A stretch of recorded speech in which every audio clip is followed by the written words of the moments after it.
Well, on the West Coast, we learn all our music off of records. You know, like there was no place to go hear anything like what I was interested in. In a city like New Orleans, people learn it from their big brother or their dad or seeing it in a club, something like that. It's a different thing. I'm trying to get a little bit of that from being here. And now I've switched from learning the music off of records to learning it from the people. It's become an oral tradition to me. I've become part of that. I mean, I call the kind of music I do soul, jazz. Yeah, my records have been in the jazz bin, they've been in the regular pop bin, and they've been in the acid jazz section, which is the kiss of death because it barely exists. And you know, every couple of years, someone comes up with a new name for what it is. But as long as it's not in the smooth jazz section, for marketing purposes, record company wants to call your music something, and the clubs want to call your music something that they can attach to what they perceive to be a scene or to get people in the door.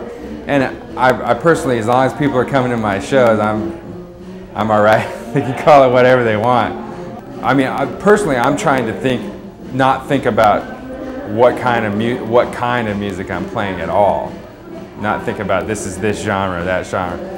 When I was in Grey Boy All-Stars, we had a set of records that were sort of like the Bible to us that we're really trying to emulate, which were these 60s organ soul jazz records. Brother Jack McDuff and Jim McGriff, Grant Green's records, and we were sort of real protective of that. But I think it was a good way to sort of create an identity because nobody was really doing that at that time. And it separated us from sort of all the generic musical vocabulary. I took piano lessons when I was a kid, and I tried to play classical music before I kind of burned out on it as a young teenager. I fell in love with rock and roll music right in the middle of me trying to play classical, and I quit playing piano and played drums for a while. And then somewhere along the line I started writing music and came back to the piano just so I could write stuff, and fell in love with jazz and blues and all that music. I listen to a lot of funk music, a lot of James Brown, Sly Stone, a lot of soul music, and Jimmy Smith, of course, for the organ, and Herbie Hancock.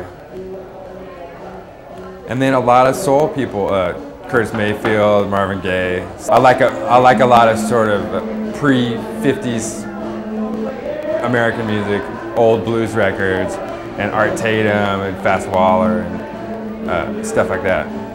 I'm just in love with the instrument, the Hammond organ. It's handmade, and they're all different. It sort of feels organic. They're hard to carry. Jazz is actually folk music. It's actually music that people like to listen to as part of their life. It's a part of their culture. The only way to really create something new is to know what happened before. Plus, it just makes music more fun to listen to the more you know about it, I think. You play with Melvin Sparks or Fred Wesley or one of those guys, and you learn something you learn firsthand about that music that you love to listen to. You know, I listened to those guys' records for years before I ever met them. And then hearing how they play the music firsthand makes me listen to records differently. I learn from guys that are younger than me as much as I learn from guys that are older than me. You know? But then playing with younger players, they have these influences that I'm not familiar with, and also some sort of irreverence and disregard for the tradition sometimes, which is good. You know, I'm not trying to play in the tradition. I'm trying to play with a knowledge of all that recorded music. It's like a sampling, you know. When you sample a record, you're recontextualizing something that happened in the past. I'm trying to recontextualize the past, not imitate it. I only want to play gigs that are really open and stretched out, and there's some air in the music. I don't want to just sort of kick out a bunch of funk all night. And although I love that music, I want to combine that with something. I want interesting things to happen all the time. I don't want it to be all muscle. It's expected that you create unique events every night. Where in a pop thing, you're supposed to deliver your thing, your record every night. How much does it sound like the record? And I don't understand what the point of that is. Why would you go see someone live playing the shit you can listen to at home? You want something to happen in front of you. What you're trying to do is actually find a way to make the statements you want to make and the things you want to say with your music, finding a way to make that connect with people. It's part of your art form, part of your responsibility to find a way to communicate with the audience. I think it's really important to play with as many people as you can. And I've always encouraged the guys who play in my regular band to do that too. Especially if you're playing improvised music night after night and you're stuck in this really insular group of people and it starts cannibalizing itself. You start telling each other the same stories and then telling each other's stories back to each other. And you need some new input, and every time I do a gig with someone new, I learn something from them.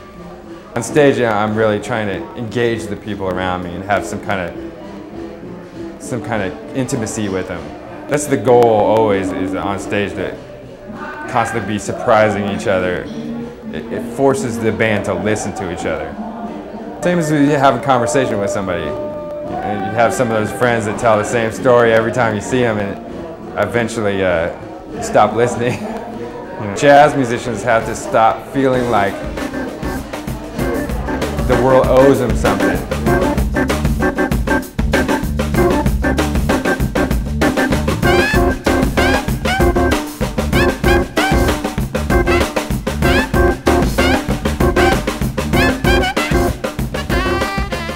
If I could be in any musical group in history, I don't know if I would do anything different.